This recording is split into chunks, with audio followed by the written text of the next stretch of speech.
What's up, guys, and welcome back to another episode of Keeping Up with the Commanders. I'm Mason Kenahan, and here we are, week 3. 3 weeks into the season, the Washington Commanders will lose their first game under the Josh Harris era, falling to the Buffalo Bills 37-3, and one of the worst losses in recent Washington history. This game is up there with the Cowboys game, the 56-14 or 56-21 game when we played the Cowboys. This game is definitely up there.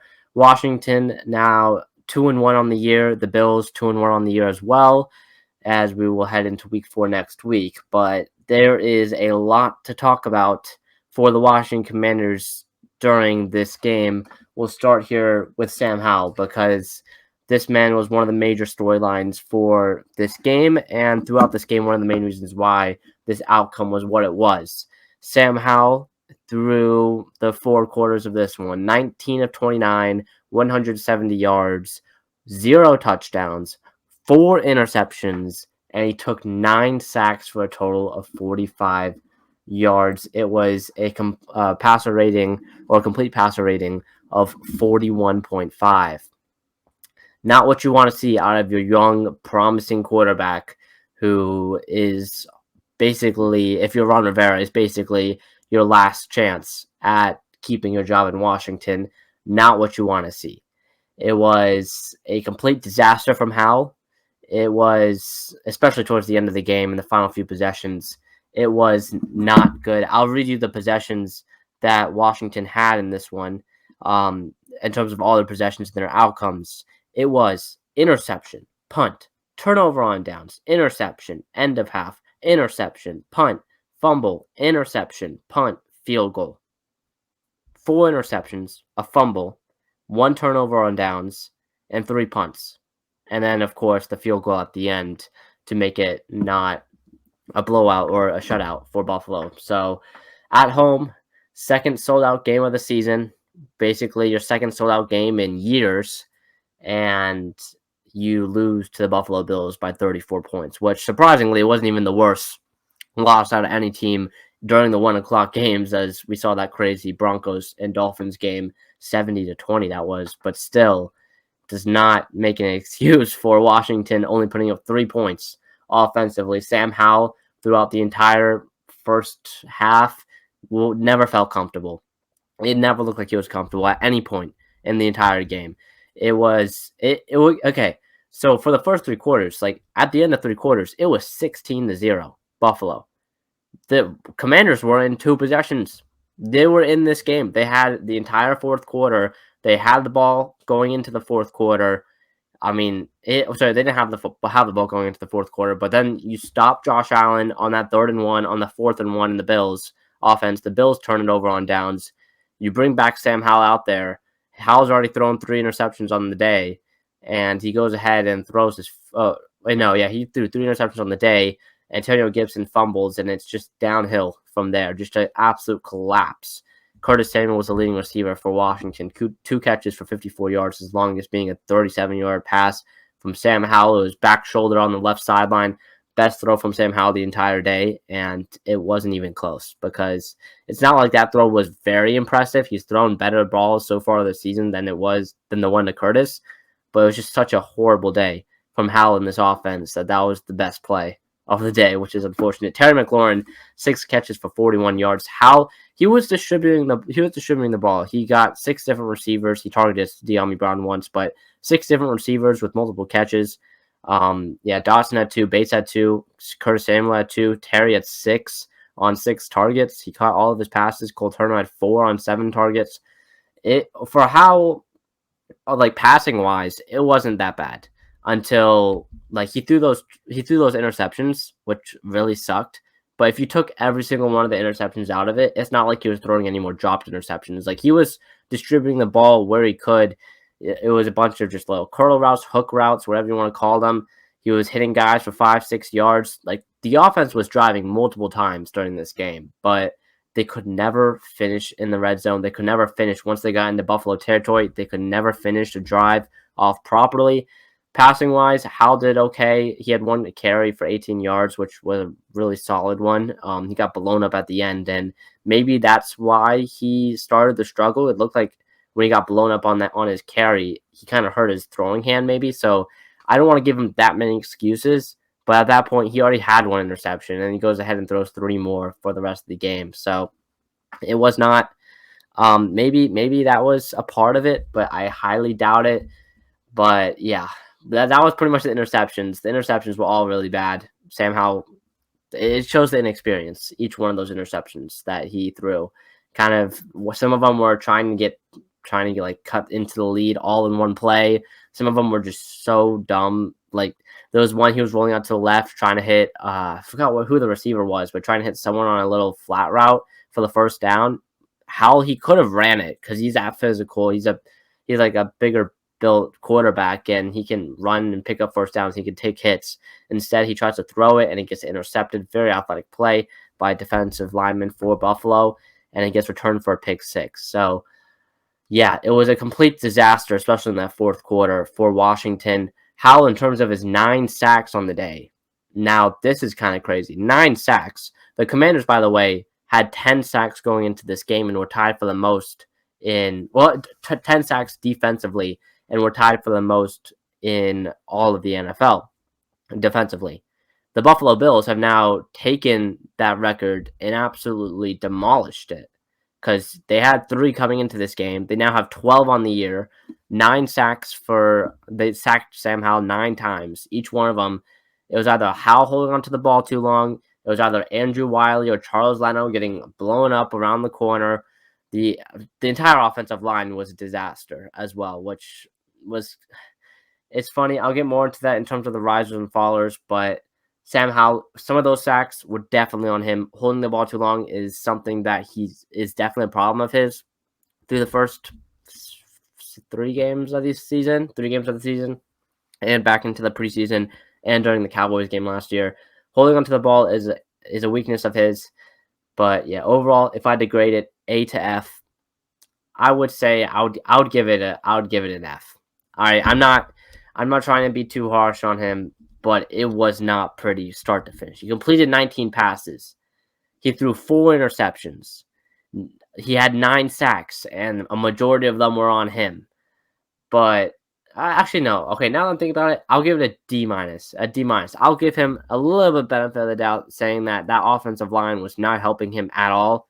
But a D minus performance from Sam Howell today is not what you want to see. Your team is now 2-1. You're heading into the link next week to play Philadelphia, and that pass rush, which is a lot better than this Buffalo one. Like it's going to get pretty dicey pretty fast if this offensive line can't protect Sam Howell, who has taken 9 sacks this game, and I believe has taken 4 or 5 in each of the 2 games against the Cardinals. I believe he took 4, and then against the Broncos, he took 3 or 4, I believe, in that one as well. So this offensive line is a problem, and we need to get it fixed. Ron Rivera said he's going to look into the offensive line. He's going to look into it more. I don't know really what that means, but it is kind of embarrassing. You know, we'll go to risers and fallers right now. We'll start with this offensive line because it's embarrassing. It's embarrassing. Everyone on this offensive line, stock down. Everyone. I don't think there was a single offensive lineman that played well today. I didn't hear much of Sam Cosmi's name, so maybe him. Wiley was getting beat every other play. Charles Leno was getting beat every other play. There was one point in the game where Sam Howell was getting pressured on 8 out of every 10 snaps. 8 out of every 10 snaps, he was getting pressured. That's unbelievable. That's unbelievable and unacceptable as well. You are not going to win games. You're not even going to get close to winning games when your quarterback is under pressure 80% of the time. It's wild. I believe it's a record for the season as well. He's getting pressure on 80% of his dropbacks.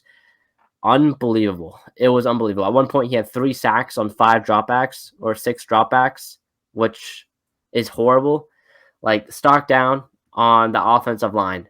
All right, your premier free agency signings. Day 1 of free agency, Ron Rivera, Eric Bieniemy go out there. They bring in Andrew Wiley. They bring in Nick Gates. They're not. It's not working out. It's not working out. Those are your premier.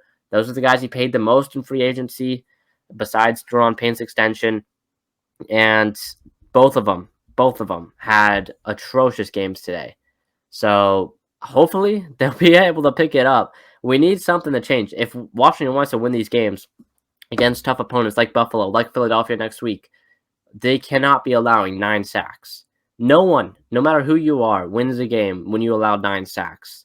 It doesn't matter what team you are. 9 sacks is unacceptable, and this offensive line needs to step up. I know I've said it week in and week out, but it needs to step up if Washington wants to be competitive in the NFC and make a wild card spot or fight for a wild card spot this year. Because again, this team in the offensive line, the skill positions are there. The talent at the skill positions are there. The talent at quarterback, I know he's young, but we're seeing what's happening in Houston right now. CJ Stroud is the front runner right now for Offensive Rookie of the Year. And a big part of that is because of that offensive line that has played incredible. Houston invested in their offensive line for their young quarterback over this offseason, and it is turning out well. Washington, you could maybe say they invested. Oh, they bring in Nick Gates. They bring in Andrew Wiley. Is that really an upgrade over what we had last year? Chase Roulier for a portion of the season. Then it was like Tyler Larson. And at right tackle, we had Cosme there and Cornelius Lucas there. Is that really an upgrade? Nick Gates and Andrew Wiley for both of them? And again, Nick Gates is on a 3-year contract, all right? And I believe Andrew Wiley's on a multi-year contract as well. So both of them are going to be here for a while unless something happens, which maybe after the season, if this performance continues, something will be happening for both of them. But we're looking at Houston, or I'm looking at Houston right now. I see CJ Stroud throwing for 250-plus yards every game. He's barely getting sacked. They invested. They trade for Shaq Mason. They trade for Josh Jones. You have Laramie Tunsil and Tytus Howard. You extend both of those guys long-term to all protect. Oh, you draft Juice Scruggs as well in the draft, kind of highly in the draft as well. The Houston Texans invested in their offensive line, and it is paying out for them. They beat the Jacksonville Jaguars today by, I believe, 10 points, or maybe it was even more than that. Like, that's great. You up against a pass rush with Josh Allen and Trayvon Walker, and you beat them by double digits. When on the other side of the ball, you got Trevor Lawrence and all those weapons. Like, the Houston Texans invest in their offensive line. It is paying off. The Washington Commanders did not invest in their offensive line, and it is showing. It is showing heavily. So those guys are stocked down. Other guys that are stocked down, I would say the pass rush as well, which started off really hot. First drive of the game, Chase Young had like 2 pressures. He had a tackle for loss. He had a pressure. Chase Young looked great. It looked like the pass rush was back. It was going to be another dominant game. Jonathan Allen was getting pressure. Deron Payne was making plays throughout the entire game. But overall, Josh Allen, I don't think he got sacked once. He got sacked. Yeah, he didn't get sacked once. They called it for a rush of -3 yards or whatever, which it kind of was. But Josh Allen did not get sacked once in this game, which if you wanted to win this game, you had to sack Josh Allen. One of my things I talked about in last week's podcast episode, you had to contain Josh Allen, make him stay in the pocket while also applying pressure on him. It's a lot easier than it's easier than it sounds. It's harder than it sounds, but like it had to be done, and it wasn't done. Josh Allen wasn't sacked once in this game compared to Sam Howell's 9 sacks. Again, this offensive line for Josh Allen isn't the greatest. Like, it isn't top 5. It's a better offensive line than the Broncos last week and the Cardinals the week before that, but it's still not one of the premier offensive lines like the one you're going to be going up against next week against Philadelphia. So this pass rush really, like, hopefully it's just an off game for them, but I want to see them back where they were against the Broncos in that second half, because like that's the potential that this offensive line has, causing havoc on every single play. That's the talent that this offensive line, and that should be the expectation that this offensive line has. So, and in terms of the pass rush, it wasn't great. The run defense started off really well, and then it kind of just fell off towards the end of the game, whether it be just losing confidence. James Cook finished 15 carries of 98 yards, but in that first half, he wasn't going anywhere until like the late of the second quarter. So, again, the run defense was solid for the beginning of the game, and it fell off towards late. The offensive line in the pass rush, both of them were fallers. Sam Howell already talked about. He's definitely stocked down. Terry McLaurin, I would say, I guess you could say he's stock up. Curtis Samuel, I would say, he's definitely stock up. We saw a lot of him today. Terry McLaurin, 6 catches for 41 yards on 6 targets. There was a lot of little 5-yard hooks, 7-yard hook routes. Like, it wasn't anything really crazy. Like, his longest was 12 yards. So, it wasn't anything crazy, but he was consistent. Caught all 6 passes on 6 targets. Stock down. This I would say Jahan Dotson is stock down. Only 2 catches of the day, 21 yards. His longest being 15 on 4 targets. Wasn't really targeted that much. The receivers overall couldn't really be targeted that much because of how bad the offensive line performed. But overall, those guys were stock down. We'll go back to stock up here. Cameron Cheeseman, we didn't see much of him. We saw one snap of him in terms of field goal snaps, and he did well. And Joey Slye knocked down the 51-yarder. So, I mean, it's all right. Like, I know we didn't really see much of him, but it was a clean snap and a clean hold. So I would say stock up on Cameron Cheeseman. And then finally here, stock down on the linebackers, because the linebackers overall did not have a good game. Cody Barton led the team with 13 tackles, and Shaman Davis had 11. But I'll have to look back at it. These guys were not playing well in coverage. There's a reason why they're the two leaders in tackles, and it's not a good reason. Like, they were getting targeted a ton. We'll look at the PFF stats when they come out on Monday. I'll post them out on my Twitter at Mason Kenahan. But like, it was not good for either of them. The safeties still struggled. Derek Forrest and Cam Curl. I did not hear Cam Curl's name that much. He had 1 tackle for loss in this one. Derek Forrest, he let up a touchdown to Gabe Davis. It was like a 40-yarder, I believe, or maybe 38-yarder touchdown. Derek Forrest has not played well. The safeties overall have not played well to begin this season. Again, Cam Curl is in a contract year. He's playing for money right now for a new contract this season, and so far he's not playing well, which is, you hate to see it, but it's going to put Washington, if he continues to not play well, it's going to put Washington in a difficult position at the end of this season. Derek Forrest, I talked about him a little bit already, but like, it's not going great. I know he had his breakout year last year, but in coverage, he has really struggled so far. We saw a lot of Percy Butler today. I would say he is definitely stock up. He had a pass defense, pretty big pass defense on a 3rd down early on in the game. Finished the game with 2 tackles. But he's definitely stock up. He made some plays. But yeah, overall, it wasn't pretty for this defense. Overall, across the board. Secondary was not great. I will say Emmanuel Forbes played better than I thought he was going to play.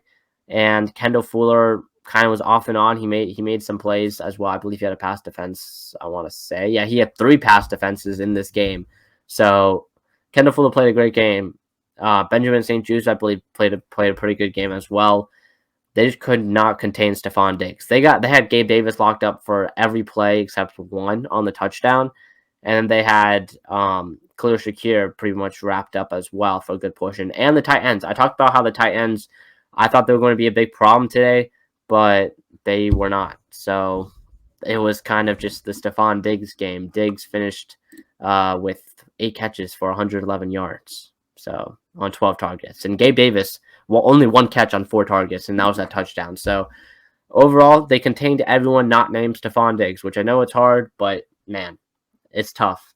But yeah, those are the rise and fallers. Moving on now, play calling. This is something that is starting to worry me.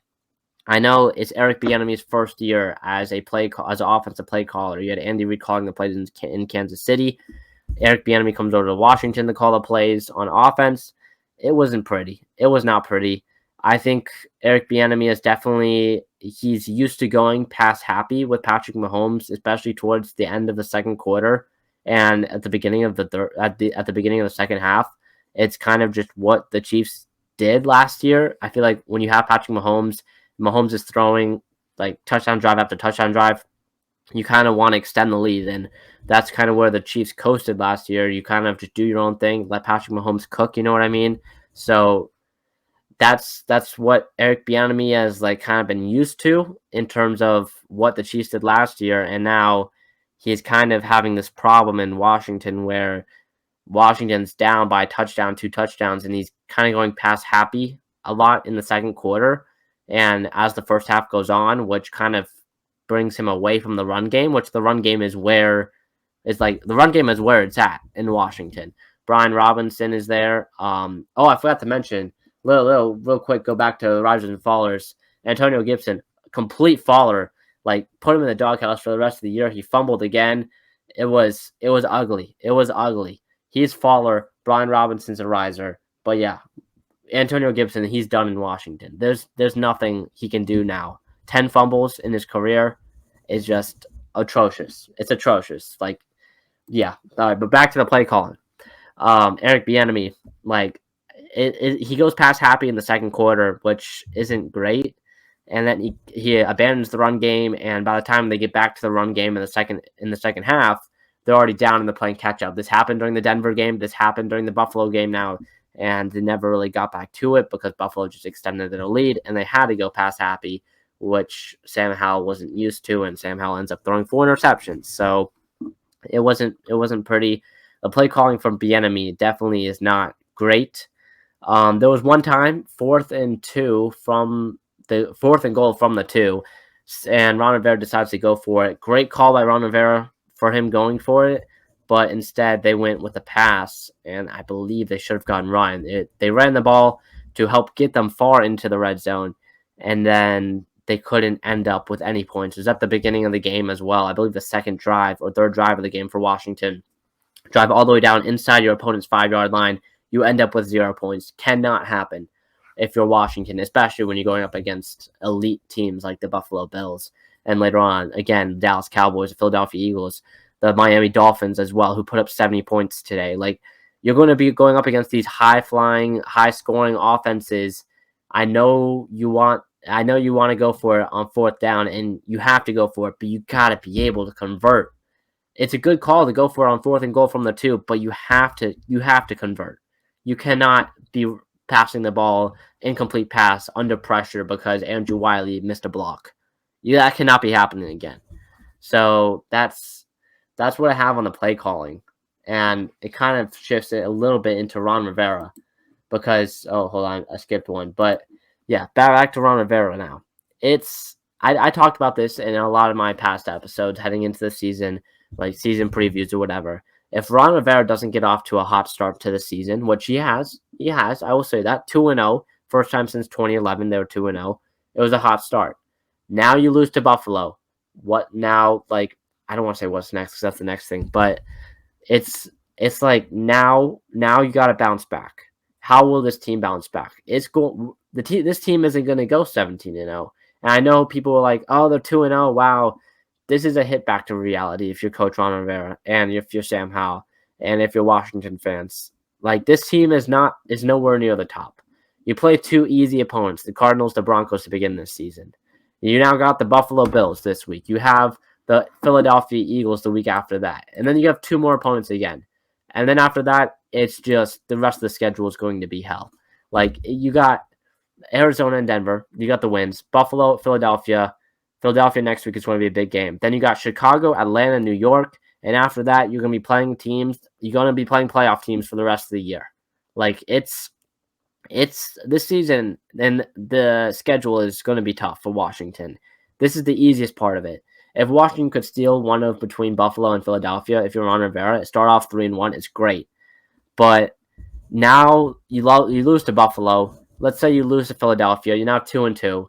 The games against Chicago and Atlanta, similar to last year, are going to be massive for Ron Rivera in terms of keeping his job throughout this entire season. Because if you lose those games, Chicago and Atlanta, if you lose both of those, you're now 2-4. If you lose one of them, you're 2-3. You're going to a game at East Rutherford against New York after that, and then it's Philadelphia, Patriots, Seahawks. Like, the schedule is going to get tough towards the end. There will be times when Washington could be on big time losing streaks. You got to get the wins where you know you're going to get the wins. You got to compete when you know you're going to when you know you can compete. This Bills team, they didn't get off to one of the hottest starts. They lost to the Aaron Rodgers-less Jets on the first Monday Night Football game of the season. I know they beat the Raiders last week, but this was a game where Washington definitely could have competed, but they kept on shooting themselves in the foot. Ron Rivera, I don't know what he was doing, but it wasn't working throughout the entire game, and It's been bad. It was bad. Washington should not have lost this game 37-3. I know losing this game 37-3 or losing this game 37-36, you get the same result. But still, as a confidence booster, if you competed like with an elite team like Buffalo and you go into next week against Philadelphia, you have more confidence than now if you lost by 34 points to this Buffalo team. So yeah, just in terms of confidence, this is a major, major hit.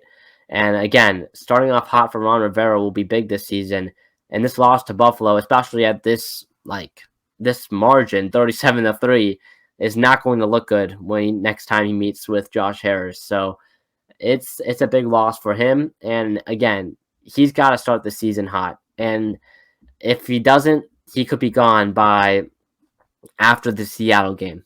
After the Seattle game, heading into week 11, I really could see him be gone. Or heading into the bye week in week 14. Philadelphia, okay, this October, Philadelphia, Chicago, Atlanta, New York is going to be the easiest 3-game stretch of the schedule for the rest of the year. Eagles, Patriots, Seahawks, and then in November, Dallas, Miami, Los Angeles is looking really good. And then, of course, towards the end of the schedule, you got San Francisco, you got the Jets defense, you have Dallas again. It's not going to get easier for Washington. This is the easiest stretch. You now went through the easiest stretch of your schedule. Now here, it's just going to get harder and harder and harder. Ron Rivera, the coaches, they got to be ready for that. And if they don't, they will be gone. They will be gone. So that is what I have to say about Ron Rivera. And it kind of goes into the what's next. You got Philadelphia next week. Philadelphia, they're coming off. When do they play? They play Monday night. They play tonight, I guess, when this episode comes out, against Tampa Bay. I expect them to win it. If they don't, then Washington could have more of a chance.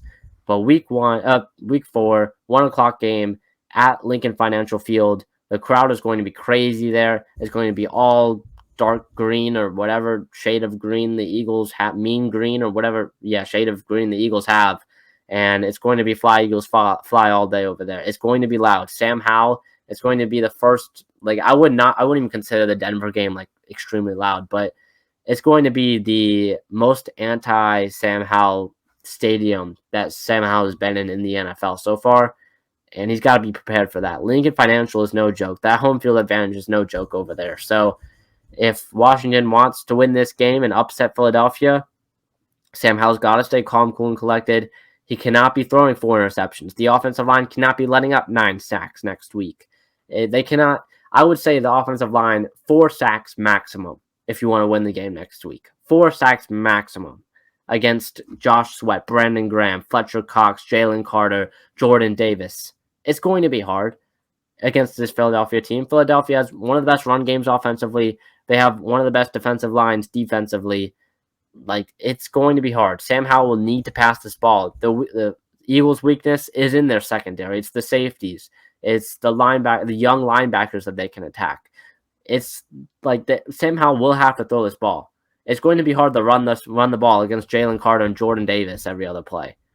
I don't know how they're going to do that. Sam Howell will have to throw the ball in this game, and he has to stay cool, calm, and collected if he makes a mistake, because he will make a mistake. He's a young quarterback. Things are going to happen, but he's got to have that short-term memory. He did not have it today. He was trying to get the lead all back in one play multiple times. But yeah, it's going to be a crazy one next week in Philadelphia. If I had to make a prediction, I would say Philadelphia 30-17 is my prediction. Philadelphia wins 30-17. I think this Philadelphia offense is just going to be too consistent for this Washington offense, and we'll have to wait and see. But the keys to success next week, Sam Howell has to have a short-term memory, cannot turn the ball over like he did this week, limit the negative plays, limit the sacks offensive line-wise. There's a lot of the same stuff that was actually today. The defense has to get pressure on Jalen Hurts, but also keep him in the pocket. It's like Jalen Hurts is a similar player to Josh Allen in terms of you have to keep him in the pocket, but you also have to apply pressure on him, which is going to be hard. Jack Del Rio has to drop some better plays than what he had this week because it didn't work. Chase Young, these guys got to win their one-on-one matchups on the defensive line, and then you cannot be allowing big-time plays, shifting the momentum at Lincoln Financial.